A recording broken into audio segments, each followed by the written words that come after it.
Okay guys, at dahil may pangarap po ako sa aking pamilya na mabigyan ng magandang buhay, tara at samahan niyo po ulit ako sa aking hanap buhay.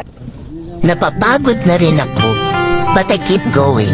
Kasi I realize kung magpapadala ako sa pagod at kung susuko ako sa buhay, sayang naman yung mga pagsubok na napanalo ko na. Lahat naman hindi perfect. Mayaman ka man or mahirap lang. We are all encountering problems. I just want to say, sana ikaw rin. I hope you choose to fight at hindi sumuko.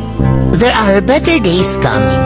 Magpahinga ka kung pagod ka, pero huwag kang sumuko sa buhay ha. Just always remember that you are worth more than your problems.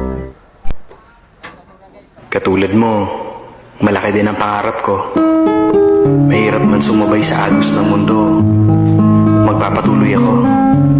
Saan man ako dali ng biyahe ng buhay, patuloy akong susubok. Kahit paminsan may sablay, magsisimula akong muli hanggang sa ibigay ni Lord ang totoo kong tagumpay. Sila muna ngayon, sa susunod, tayo naman ang aahon. Maniwala ka lang, kapit lang, padayon, puhon.